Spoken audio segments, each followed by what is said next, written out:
एक विनाशकारी दुनिया में जहां अधिकांश मनुष्य ज़ॉम्बी में बदल चुके हैं, फ्रांसिस नाम का एक व्यक्ति अपने परिवार की सुरक्षा सुनिश्चित करने के लिए अपने पुराने खेत पर लौटता है। वहां उसकी पत्नी और दो बच्चे उसका इंतजार कर रहे होते हैं। खेत में पहुंचने के बाद फ्रांसिस पूरे घर की जांच करने का फैसला करता है। वह अपने हाथ में एक उपकरण लेकर कमरों के चारों ओर घूमने लगता है। जैसे ही वह एक कमरे में प्रवेश करता है, उसे अपने पिता का शव मिलता है। उसके पिता ने अपनी बीमारी से संक्रमित होने के बाद आत्महत्या कर ली थी। फ्रांसिस उनके पास पड़ी बंदूक उठा लेता है। अपने पिता को इस हालत में देखकर उसका दिल भारी हो जाता है, लेकिन वह खुद को संभालते हुए कमरे से बाहर निकल आता है। बाहर निकलते ही वह अपनी मां को देखता है, जो अब एक ज़ॉम्बी बन चुकी है और घर के चारों ओर घूम रही है। जैसे ही उसकी मां उसकी ओर बढ़ने की कोशिश करती है, उसका शरीर गिरकर दो टुकड़ों में बंट जाता है। लेकिन इसके बावजूद वह अपने हाथों के सहारे आगे खिसककर फ्रांसिस तक पहुंचने की कोशिश करती है। मजबूर होकर फ्रांसिस को अपनी मां पर गोली चलानी पड़ती है। इसके बाद फ्रांसिस अपने माता पिता के लिए कब्र खोदता है और उनके शवों को दफनाता है। यह सब करते हुए उसका दिल टूट चुका होता है, लेकिन वह अपने परिवार के साथ खेत में ही रहने का फैसला करता है। उसे पता है कि यह जगह सभ्यता से दूर होने के कारण उनके लिए सबसे सुरक्षित है। खेत में एक कुआं है जिससे पीने के पानी की असीमित आपूर्ति होती है और वे अपना खाना खुद उगाने में सक्षम होंगे। कुछ समय बाद फ्रांसिस अपनी पत्नी आयरिश को बच्चों के साथ छोड़कर अपने बड़े बेटे जोश को गोदाम की जांच के लिए ले जाता है। वहां वह देखता है कि उसके पिता के पुराने सहायक मिस्टर ओडले, जो खेत के काम में मदद करते थे, फांसी पर लटके हुए हैं। यह दृश्य देखकर जोश डर जाता है, लेकिन फ्रांसिस उससे कहता है कि वह मिस्टर ओडले की जेब से चाबियों का गुच्छा लेकर आए। डरते हुए जोश धीरे धीरे शव के पास जाता है और चाबियां निकालने की कोशिश करता है। जैसे ही वह चाबियां खींचता है, शव अचानक उस पर गिर पड़ता है। डर के मारे जोश दौड़कर अपने पिता के पास आता है। फ्रांसिस इस घटना पर गुस्सा नहीं करता, लेकिन अपने बेटे की कायरता से निराश जरूर होता है। जब फ्रांसिस घर लौटता है तो आयरिश उसे बताती है कि उसने घर के एक कमरे में बिजली का एक पुराना जनरेटर पाया है। हालांकि फ्रांसिस की तबीयत खराब होने लगती है। आयरिश उसे संभालती है और आराम करने के लिए कहती है। दूसरी ओर जोश गोदाम में मिले एक पुराने रेडियो को चालू करके यह जानने की कोशिश करता है कि दुनिया में क्या हो रहा है, लेकिन उसे कोई सिग्नल नहीं मिल पाता। इस बीच आयरिश अपने परिवार के भविष्य को लेकर चिंतित है। उनके पास भोजन का भंडार तेजी से खत्म हो रहा है। समाचारों में बताया गया था कि जीवित बचे लोगों को उत्तर की ओर जाना चाहिए, लेकिन फ्रांसिस इस सुझाव को नजरअंदाज करता है। उसे लगता है कि खेत ही उनके लिए सबसे सुरक्षित स्थान है, भले ही उसने देखा हो कि उसके माता पिता पर क्या बीता। जोश अपने पिता को बताता है कि उसकी प्रेमिका एलिस और उसका परिवार पहाड़ों की ओर चले गए हैं। वह एलिस की तलाश में खेत से बाहर जाने की अनुमति मांगता है, लेकिन फ्रांसिस सख्ती से मना कर देता है। रात के खाने के बाद जोश चोरी छिपे एलिस को संदेश भेजने की कोशिश करता है, लेकिन मोबाइल का सिग्नल भी नहीं मिलता। आयरिश इस पर फ्रांसिस को डांटती है और याद दिलाती है कि उसने जोश के साथ बुरा व्यवहार न करने का वादा किया था। अगली सुबह फ्रांसिस एक बुरे सपने से जागता है। सपने में उसे याद आता है कि उसके पिता ने बचपन में उसे तहखाने में बंद कर दिया था। वह अपनी पत्नी आयरिश को गले लगाता है, लेकिन उसके भीतर नाराजगी छुपी होती है। फ्रांसिस को यह बात सालती है कि आयरिश का कई साल पहले किसी और के साथ संबंध था और जोश उसी रिश्ते की संतान है। इसीलिए फ्रांसिस जोश के साथ अलग तरह का व्यवहार करता है, जबकि अपने छोटे बेटे लुकास को ज्यादा प्यार देता है।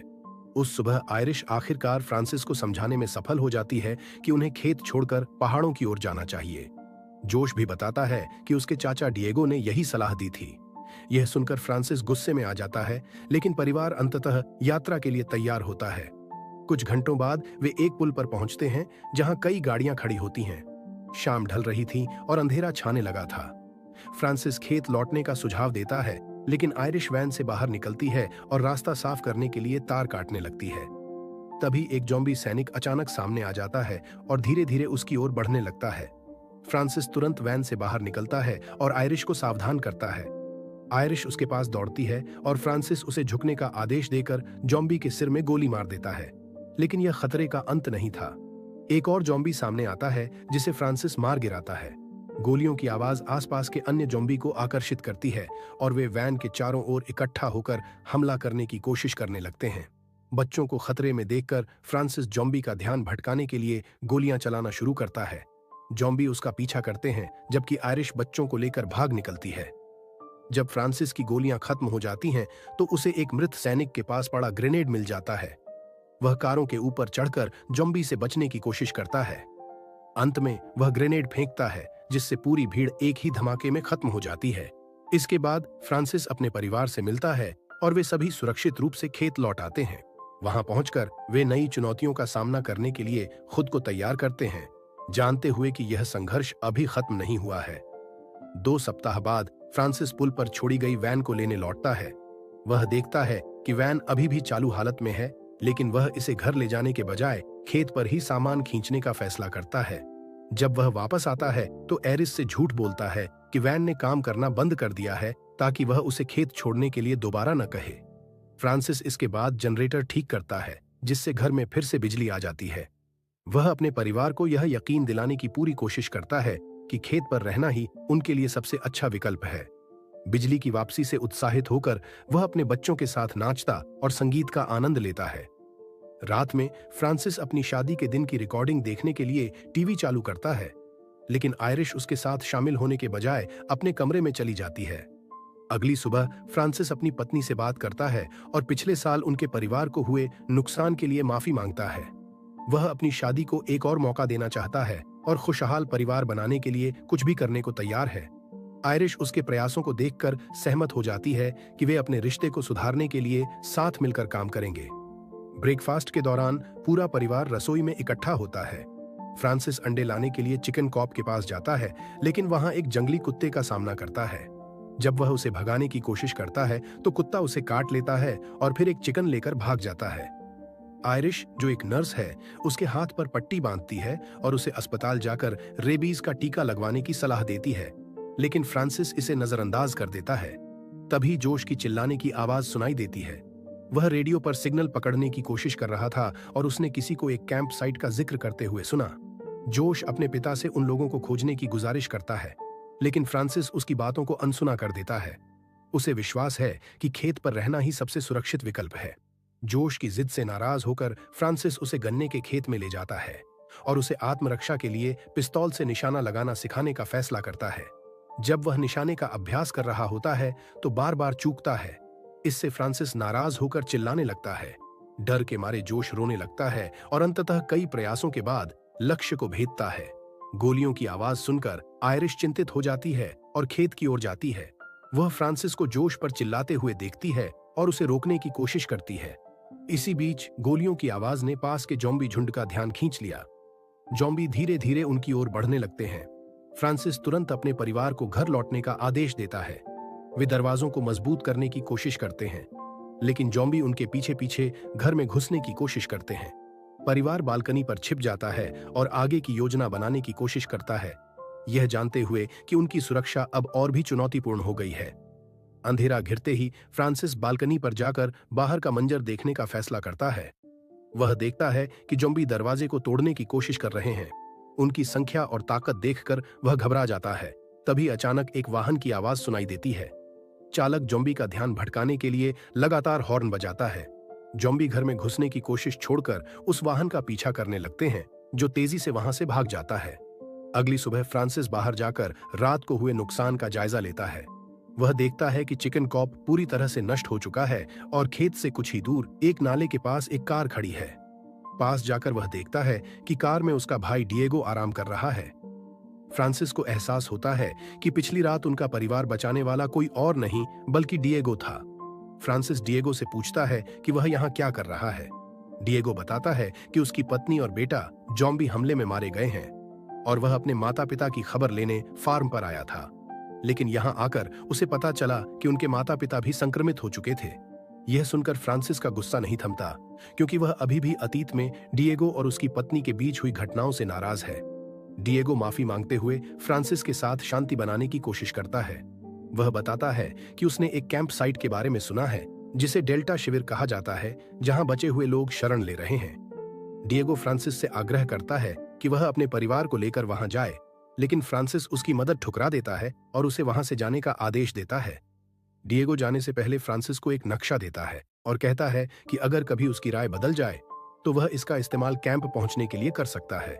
फ्रांसिस नक्शा ले लेता है, लेकिन झूठ बोलता है कि उसने डिएगो को जॉम्बी के हाथों मरते हुए देखा।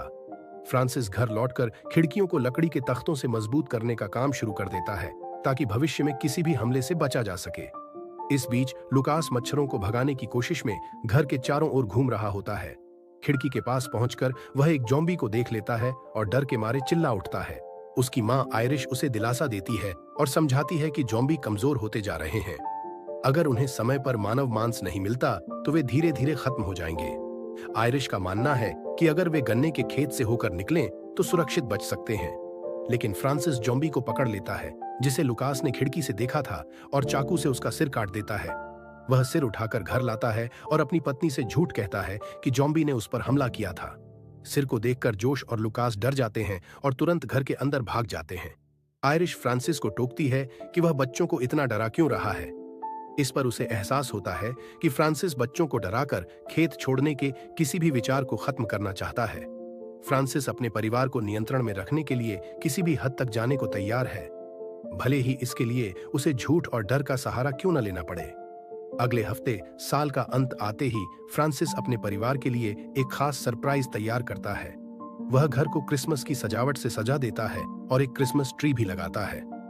बच्चे यह देखकर बेहद उत्साहित हो जाते हैं, लेकिन आयरिश शांत रहती है।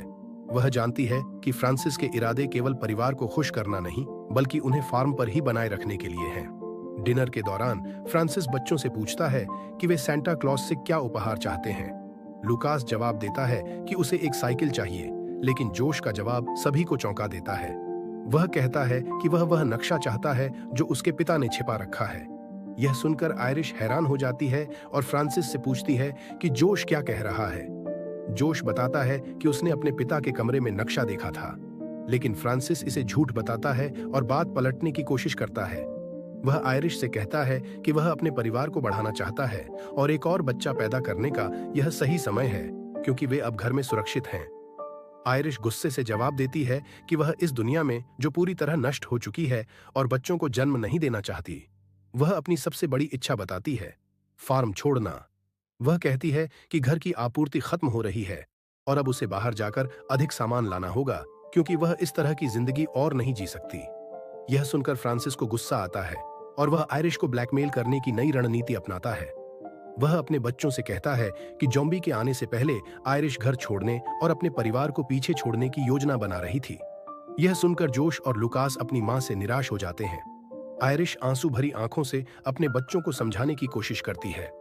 वह बताती है कि वह सच में घर छोड़ने की सोच रही थी, लेकिन बच्चों को बिना अलविदा कहे नहीं जाती। जोश को अपनी मां की बात सुनकर थोड़ा पछतावा होता है, लेकिन आयरिश कहती है कि बच्चों ने कुछ गलत नहीं किया। वह सच्चाई बताती है कि वह फ्रांसिस के साथ अपनी शादी में नाखुश है और अब उसके साथ एक छत के नीचे नहीं रह सकती। उसका सपना था कि वह खुद का नया जीवन शुरू करे, लेकिन उसके पास इतना पैसा नहीं था कि वह बच्चों का भविष्य सुरक्षित कर सके। इसलिए उसने तय किया था कि जब तक वह खुद के लिए कुछ न बना ले, बच्चों को फ्रांसिस के साथ छोड़ देगी। आयरिश फ्रांसिस से नक्शा देने की विनती करती है, लेकिन वह जिद में आकर नक्शा जला देता है। जब आयरिश उसे रोकने की कोशिश करती है तो वह उसे धक्का देता है। नक्शा जलकर राख हो जाता है। यह देखकर आयरिश का गुस्सा फूट पड़ता है और वह फ्रांसिस को थप्पड़ मार देती है। फ्रांसिस का यह कदम न केवल उसके और आयरिश के रिश्ते को खत्म कर देता है, बल्कि बच्चों और उनकी मां के बीच भी दूरी पैदा कर देता है। आयरिश अब नुकसान की भरपाई के लिए अपने बच्चों के करीब जाने का प्रयास करती है। वह उनके साथ समय बिताने लगती है, उन्हें कहानियां सुनाती है और उनकी हर छोटी खुशी में शामिल होती है। वह हर पल को उनके साथ जीने की कोशिश करती है, क्योंकि अब उसके लिए उनका भरोसा और प्यार जीतना सबसे अहम है। गन्ने के खेत में अकेले काम करते हुए फ्रांसिस अपने परिवार को फिर से एकजुट करने की योजना बना रहा था। अचानक वह गोली चलने की आवाज सुनता है। घबराते हुए वह एक लकड़ी का तख्ता और जंजीर लेकर घर लौटता है। सबसे पहले वह घर का दरवाजा बंद कर देता है, यह सुनिश्चित करने के लिए कि कोई जॉम्बी अंदर न आ सके। हालांकि ऐसा करते हुए वह अनजाने में अपने परिवार को भी बाहर की दुनिया से अलग कर देता है। जब जोश देखता है कि उसका पिता घर को पूरी तरह बंद कर रहा है, तो वह इसका विरोध करता है। वह फ्रांसिस से कहता है कि उन्हें भागने का मौका देना चाहिए। फ्रांसिस, जो अपने परिवार के अलग होने की आशंका से पहले ही बेचैन था, यह मानने लगता है कि उसके परिवार वाले उसकी पीठ पीछे कुछ साजिश रच रहे हैं। उसका गुस्सा बढ़ता है और वह जोश पर चिल्लाने लगता है। जोश, जो अपने पिता के व्यवहार से परेशान था, उससे कहता है कि वह परिवार को कैद करके वही कर रहा है जो फ्रांसिस अपने बचपन में अपने पिता से नफरत के कारण याद करता है। यह तुलना सुनकर फ्रांसिस का गुस्सा बेकाबू हो जाता है और वह जोश पर हमला कर देता है। आयरिश यह देखकर तुरंत हस्तक्षेप करती है और अपने बेटे को बचाती है। तभी दरवाजे पर दस्तक होती है। एक आवाज सुनाई देती है किसी सैनिक की, जो खुद को सुरक्षित बताता है और भोजन और पानी की भीख मांगता है। फ्रांसिस सैनिक पर भरोसा करने से इनकार करता है और उसे गोली मारने की धमकी देता है। जोश सैनिक की मदद करना चाहता है। आयरिश भी अपने पति के खिलाफ जाकर दरवाजा खोलने का समर्थन करती है। सैनिक अंदर आता है और आयरिश उसके घाव की देखभाल करती है। बातचीत के दौरान सैनिक बताता है कि वह कैंप डेल्टा से है। उसकी इकाई आपूर्ति जुटाने के लिए शहर गई थी, लेकिन ज़ॉम्बी के हमले में मारी गई। वह इकाई का इकलौता जीवित सदस्य है। सैनिक आगे बताता है कि कैंप डेल्टा अब सुरक्षित है क्योंकि ज़ॉम्बी धीरे धीरे मर रहे हैं। वे अपना भोजन नहीं पा सकते और केवल शहरी इलाकों में शोर और उत्तेजना के कारण जमा हो रहे हैं। यह सुनकर आयरिश को डिएगो की याद आती है। जब वह सैनिक से पूछती है कि वह खेतों तक कैसे पहुंचा, तो वह बताता है कि एक आदमी ने उसे सही रास्ता दिखाया था, लेकिन उस पर ज़ॉम्बी ने हमला कर दिया। आयरिश को एहसास होता है कि फ्रांसिस ने डिएगो की मौत के बारे में झूठ बोला था। फ्रांसिस सैनिक को तहखाने में बंद कर देता है, यह कहते हुए कि वह परिवार के लिए खतरा हो सकता है। रात के समय जोश अपनी मां को अलविदा कहने के लिए जगाता है। वह डिएगो को खोजने और मदद लाने का फैसला करता है। हालांकि वह जानता है कि डिएगो जिंदा हो भी सकता है या नहीं, लेकिन वह अब अपने पिता के साथ और नहीं रह सकता। जाने से पहले जोश आयरिश को बताता है कि उसने सच जान लिया है, फ्रांसिस उसका असली पिता नहीं है। अगली सुबह जब फ्रांसिस किचन में आता है तो उसे आयरिश, लुकास और सैनिक को एक साथ नाश्ता करते हुए देखता है। वह जोश के बारे में पूछता है और जानता है कि वह भाग चुका है। गुस्से में फ्रांसिस आपा खो देता है और सैनिक को बिना किसी कारण के सिर पर हथौड़ा मारकर मार डालता है। आयरिश भयभीत हो जाती है और लुकास की रक्षा के लिए आगे आती है। फ्रांसिस अपने गुस्से में अपनी पत्नी और बेटे को तहखाने में बंद कर देता है। जब आयरिश होश में आती है तो खुद को और लुकास को एक अंधेरे तहखाने में कैद पाती है। फ्रांसिस ने सभी खिड़कियां लकड़ी के तख्तों से बंद कर दी थीं, जिससे वहां सूरज की रोशनी भी नहीं आ सकती थी। आयरिश को एहसास होता है कि फ्रांसिस अब अपने पिता जैसा ही बन चुका है, एक ऐसा व्यक्ति जिसने अपने परिवार को नियंत्रित करने के लिए कैद का सहारा लिया। फ्रांसिस सुबह सैनिक के शरीर के पास बैठकर नाश्ता कर रहा था। बाहर खिड़की से उसने जंगली कुत्ते को देखा, जिसने कुछ महीने पहले उस पर हमला किया था। अपने भीतर की कुंठा को शांत करने के लिए उसने कुत्ते को मार डाला और उसका मांस पकाकर अपनी पत्नी और बेटे को खाने के लिए दिया। लेकिन भूखे होने के बावजूद आयरिश और लुकास ने इसे खाने से इनकार कर दिया। यह देखकर क्रोधित फ्रांसिस ने मांस की ट्रे फर्श पर फेंक दी। आयरिश ने इसी क्षण का फायदा उठाया। उसने चुपके से चाकू छिपा लिया जो फ्रांसिस मांस काटने के लिए इस्तेमाल कर रहा था। उसने अपने पति को समझाने की कोशिश की कि वह कभी उसे नहीं छोड़ेगी। फ्रांसिस उसकी बातों पर विश्वास करना चाहता था, लेकिन उसे पता था कि उसकी पत्नी सच नहीं बोल रही है। वह चाकू उठाकर तहखाने से बाहर चला गया। जैसे ही फ्रांसिस ने दरवाजा बंद किया, आयरिश ने खिड़की की लकड़ी की पट्टियों को हटाने की कोशिश शुरू कर दी, लेकिन कोशिश के दौरान वह नीचे गिर गई और बेहोश हो गई। कुछ मिनट बाद लुकास ने उसे होश में लाया। दोनों ने भागने की योजना बनाई। हालांकि जब लुकास घबराहट में जोर से चिल्लाने लगा तो फ्रांसिस तुरंत तहखाने की ओर भागा। फ्रांसिस जैसे ही लुकास से बात करने के लिए झुका, आयरिश ने पीछे से उस पर धातु की वस्तु से हमला कर दिया। चोटिल फ्रांसिस नीचे गिर गया। आयरिश ने अपने बेटे के साथ तहखाने से बाहर निकलने की कोशिश की और फ्रांसिस को अंदर बंद कर दिया। फ्रांसिस गुस्से में गोली चलाने लगा, लेकिन आयरिश और लुकास को चोट नहीं पहुंचा पाया। आयरिश ने जल्दी से कुछ जरूरी सामान इकट्ठा किया और एक माचे उठा लिया। उसने लुकास से वादा किया कि वे जोश को ढूंढ लेंगे। जैसे ही वह दरवाजा खोलने लगी, सामने डिएगो खड़ा था, जो अब ज़ॉम्बी बन चुका था। भयभीत आयरिश अपने बेटे के साथ वापस घर में दौड़ गई, लेकिन डिएगो ने दरवाजा खोल लिया और अंदर घुस गया। डिएगो ने सीढ़ियों पर आयरिश का पैर पकड़ लिया। आयरिश ने अपने बचाव के लिए आपूर्ति का बैग उसके चेहरे पर फेंक दिया। लुकास ने टॉर्च से डिएगो पर हमला किया, जिससे वह आयरिश को छोड़कर लुकास की ओर बढ़ गया। आयरिश ने स्थिति का फायदा उठाते हुए कुर्सी को ढाल बनाया। इसी बीच फ्रांसिस ने दरवाजा तोड़ दिया और अपने भाई पर हमला कर दिया। वह पिस्तौल से डिएगो के सिर पर लगातार वार करता रहा, जब तक कि उसने उसे पूरी तरह खत्म नहीं कर दिया। डिएगो को खत्म करने के बाद फ्रांसिस आयरिश पर गुस्सा करने लगा। तभी लुकास ने अपने हाथ पर काटने का निशान दिखाया। आयरिश के लिए यह उसकी जिंदगी का सबसे कठिन फैसला था। उसने तय किया कि संक्रमण को फैलने से रोकने के लिए लुकास का हाथ काटना होगा। आयरिश ने बेटे को बेहोशी की दवा दी और उसका हाथ काट दिया। लुकास की चीखों के बीच उसने घाव को साफ किया और पट्टी बांध दी। इसके बाद उसने फ्रांसिस से मदद मांगी ताकि वे लुकास को अस्पताल ले जाकर ब्लड ट्रांसफ्यूजन करवा सकें। फ्रांसिस वैन लाने के लिए भागा। पुल के पास उसे जोश मिला। फ्रांसिस खून से लथपथ था, जिसे देखकर जोश डर गया और उस पर बंदूक तान दी। उसने फ्रांसिस को पास आने से रोका, लेकिन फ्रांसिस ने उसे पकड़ने की कोशिश की। घबराकर जोश ने गोली चला दी, जिससे फ्रांसिस घायल होकर गिर पड़ा। जोश को अपने की पर पछतावा हुआ। उसने अपने पिता को बचाने की कोशिश की और कहा कि वह उन्हें खोने के बाद अकेला नहीं जी सकता, लेकिन फ्रांसिस ने उसे जाने के लिए कहा। जोश वैन लेकर खेत की ओर वापस चला गया, अपनी मां और भाई से मिलने का दृढ़ निश्चय करते हुए।